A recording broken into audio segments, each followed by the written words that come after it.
Exodus chapter 20, verse 1 to 26.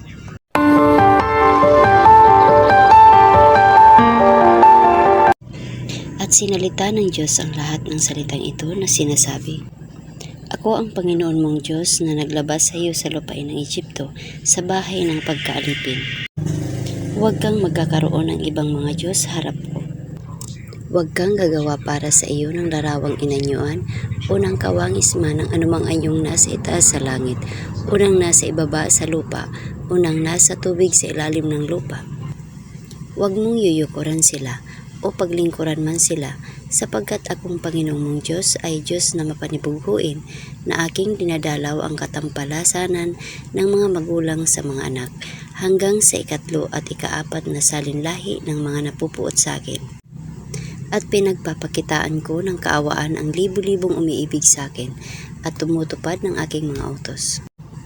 Huwag mong babanggitin ang pangalan ng Panginoong mong Diyos sa walang kabuluhan, sapagkat hindi aariin ng Panginoong walang sala ang bumanggit ng kanyang pangalan sa walang kabuluhan. Alalahanin mo ang araw ng Sabat upang ipangilin.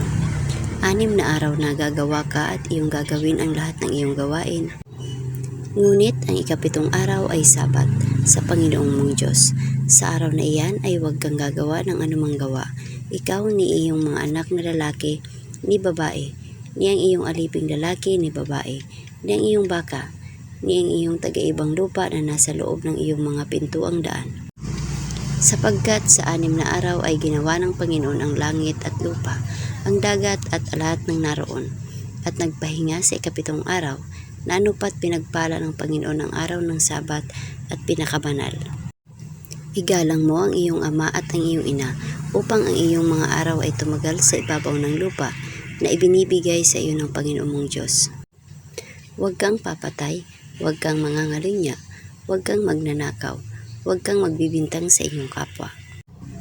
Huwag mong iimbutin ang bahay ng iyong kapwa. Huwag mong iimbutin ang asawa ng iyong kapwa, ni ang kanyang aliping lalaki o babae, ni ang kanyang baka, ni ang kanyang asno, ni anumang bagay ng iyong kapwa. At nakikita ng buong bayan ang mga kulog, at ang mga kidlat, at ang tunog ng pakakak, at ang bundok na umuusok, at nang makita ng bayan, ay nanginginig sila at tumayo sa malayo. At sinabi nila kay Moises, Magsalita ka sa amin, at aming didinggin. Datapwat huwag magsalita ang Diyos sa amin, baka kami ay mamatay. At sinabi ni Moises sa bayan, Huwag kayong matakot, sapagkat ang Diyos ay naparito upang subukin kayo, at upang ang takot sa Kanya ay sumainyo, upang huwag kayong magkasala. At ang bayan ay tumayo sa malayo, at si Moises ay lumapit sa salimuot na kadiliman na kinaroroonan ng Diyos. At sinabi ng Panginoon kay Moises, Ganito mo sasabihin sa mga anak ng Israel, Kayo ang nakakita na ako'y nakipag-usap sa inyo mula sa langit. Huwag kayong gagawa ng ibang mga Diyos na iaagapay sa akin, ng mga Diyos na pilak o ng mga Diyos na ginto. Huwag kayong gagawa para sa inyo.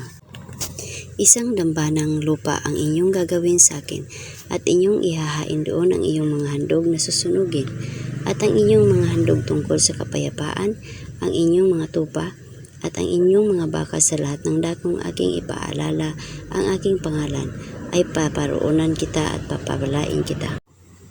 At kung igagawa mo ako ng isang dambanang bato, ay huwag mong itatayong may tapyas, sapagkat kung iyong gamitin ang iyong patalim doon, ay iyong nilapastangan yaon. Ni huwag kang sasampa sa aking dambana sa pamamagitan ng mga baitang, upang ang iyong kaubaran ay huwag malitaw sa ibabaw niyaon.